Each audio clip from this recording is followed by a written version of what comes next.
हस्पिटलको कागज हुँदा पनि जन्म दर्ता बनेन। हेर्नुहोस् त यस्तो देश यस्ता जनप्रतिनिधिले देश बनाउँछ। ती जनप्रतिनिधिलाई सबै मिलेर धक्का दिनुहोस् त्यो नगरपालिकाबाट। तपाईँको श्रीमान तपाईँले हेर्न पाउनु भएन। लास्टमा चाहिँ पशुपतिमै लगेर जलाएको हेर्नु। पशुपति लगेर जलाउनु भएछ। मैले धेरै पछि थाहा पाएँ। बच्चाको जन्म थापाथली प्रसुति गृहमा भयो। सबै प्रमाण छ। बच्चा जन्मेको 22 दिनमा श्रीमानको मृत्यु भयो। अहिले उहाँको परिवारले उहाँलाई स्वीकार गर्न सकेको छैन। यो बच्चा कति महिनाको भयो अहिले? 3 महिना नपुगेको बच्चा जसको जन्म दर्ता पनि बाबा बित्दा। हेर्नुहोस् त बल्ल भर्खरै 3 महिना पनि नपुगेको यो बच्चा जसको बाबा अहिले यो संसारमा हुनुहुन्न, परिवारले वास्ता नगरेको र जन्म दर्ता पनि नबनाइदिएको भन्ने समस्या आयो।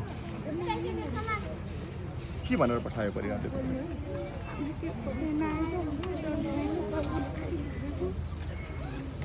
खोज्दै नआइज भन्यो। अंश दिन सक्दैन भन्छन्। ल ठिक छ, अंश बाटोमा भेटेको अनाथ आश्रममा दिल पाल्न सक्दिनस् भने तपाईँको ससुराको नाम के हो? कुलबहादुर सुनार। अहिले हुनुहुन्छ उहाँ? घरमै हुनुहुन्छ?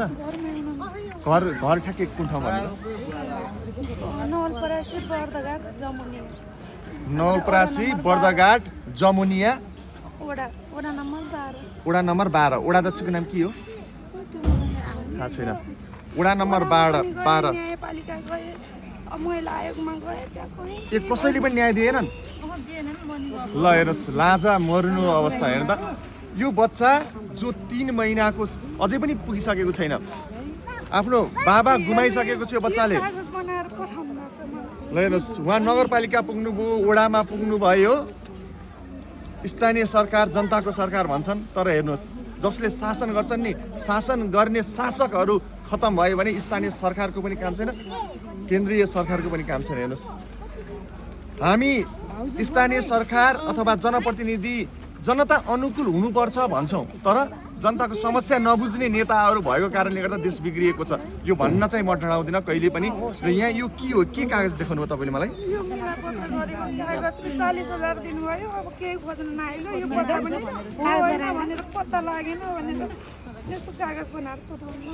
हामी उहाँ पनि गएको थियौँ उहाँको लागि त। हो 40,000 मात्र सहयोग गरियो। यहाँ यो पत्र यो यहाँ भएको पत्र म तपाईँहरूलाई भिडियोमा पनि राखिदिइरहेको छु।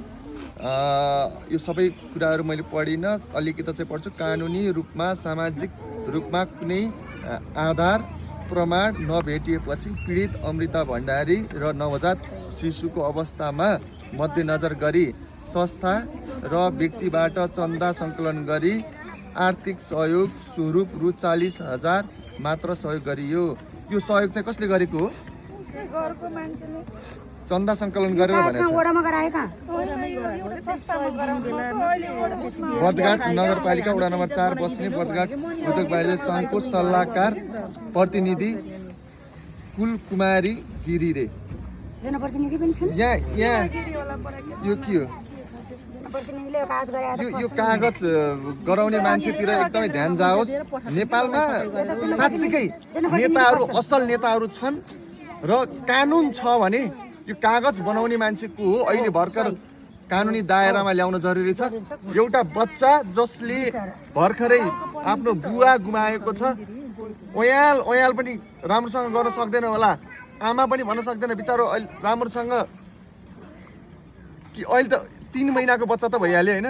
3 महिनाको यो दुधी बालक बिचरा। हेर्नुहोस् त अहिले यो बच्चाले आफ्नो परिचय गुमाउँदैछ।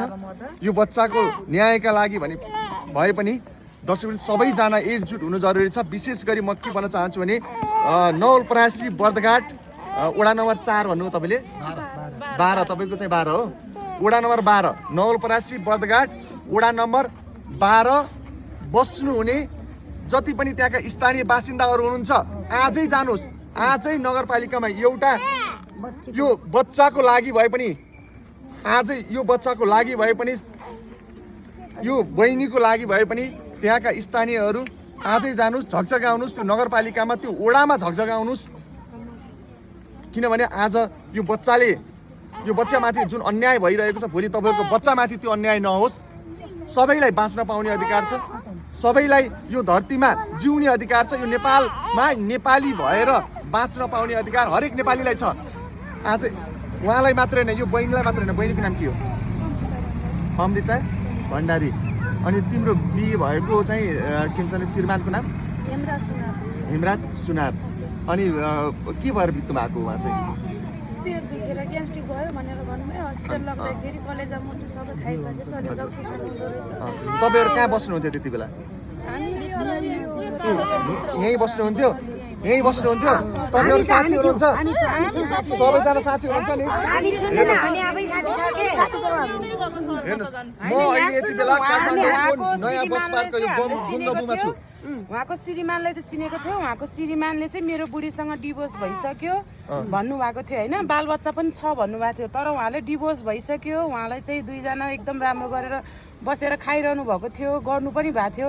उहाँसँग श्रीमानसँग हुँदा उहाँको ससुराले फोन पनि गर्नुहुन्थ्यो, हामी पनि साथी छौँ, ल नानी राम्रोसँग गरी खाऊ भन्नुहुन्थ्यो। अहिले चाहिँ आएर चिन्दैन भन्ने अनि को हौ तिमी भन्ने गर्नु भन्छ है। यो बच्चाको लागि चाहिँ उहाँले एकदमै धेरै नै नराम्रो भन्नुभएको छ। संस्थाले देऊ, एनजिओले देऊ, कोही छोराछोरी नभएकोले देऊ भन्नुहुन्छ। आफ्नो बच्चा चाहिँ कसरी दिन सक्छ कसैले होइन, त्यस्तो समेत भन्नुभएको छ। उहाँहरूलाई पनि कारबाही चाहिँ हुनुपर्छ है। यतिसम्म बिचरा यो बच्चाले यति गरेको छ कि उनीहरूले।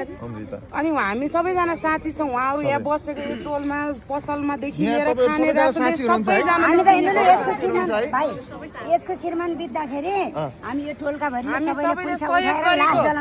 अनि उहाँलाई चाहिँ के अवस्था थियो। तर पछि उसकै घरका दाइ भाइहरू आउनु भएछ र उनीहरूले आफै थाना दिएर उहाँलाई चाहिँ के भन्यो हामीलाई थाहा छ, नत्र यो हाम्रो आमाले चाहिँ छोराको मुख हेर्नु मन छ। हामी तिमी सुत्केरी मान्छे जुठो नपाएर आमालाई चाहिँ छोराको मुख हेर्नु मन छ भनेर त्यसरी लगेर पशुपतिमा जलाएछ। उहाँलाई चाहिँ हेर्नु पनि नदिकिन घर लान्छु तपाईँले हेर्न पाउनु भएन। लास्टमा चाहिँ पशुपतिमै लगेर जलाएको हेर्नु।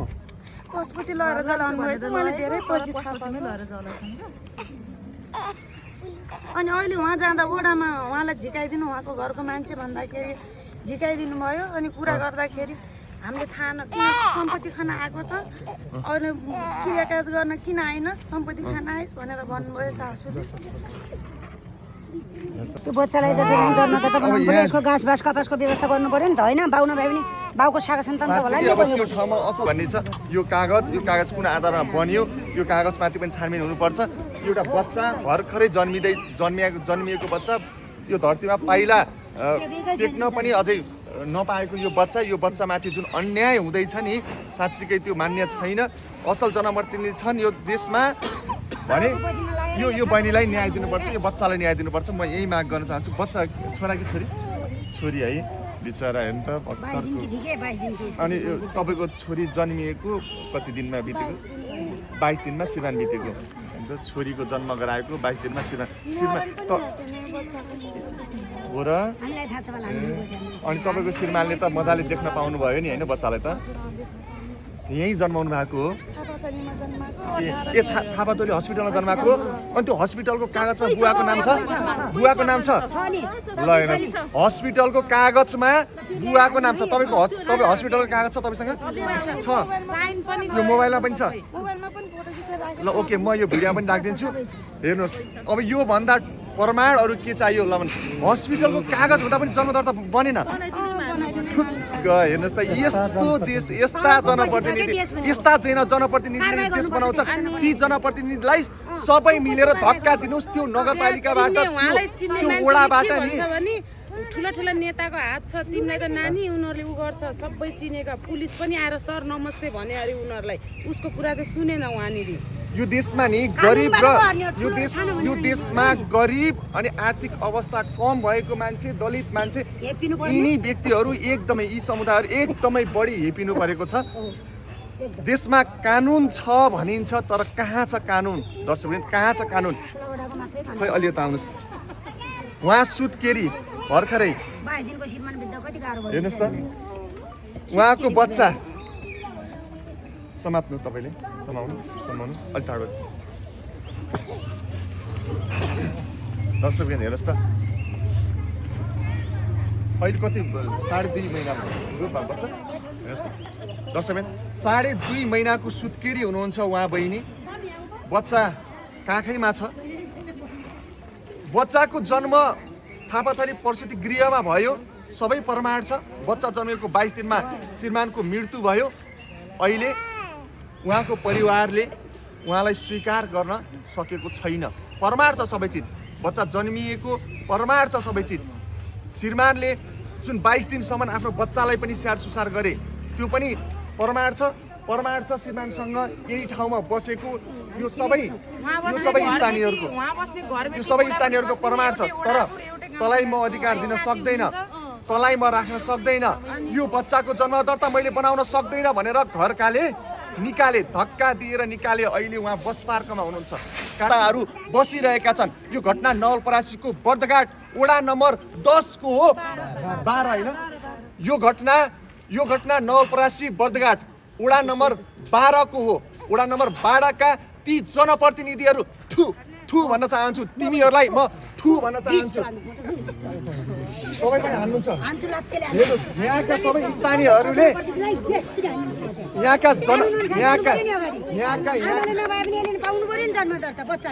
बच्चाको बकाइदा बाउ मरे भने यसले जन्मदाता पाउनुहुन्न भन्ने को जनप्रतिनिधि हो? त जनप्रतिनिधि कारबाही मात्र होइन, जेल खडाउनु पर्छ। त्यो जनप्रतिनिधि साँच्चै बोलेको छ भने त्यही कारण यहाँ जेनजी विद्रोह भयो, यत्रो परिवर्तन आयो। तर अहिलेसम्म पनि नेताहरूको चेत खुलेको छैन।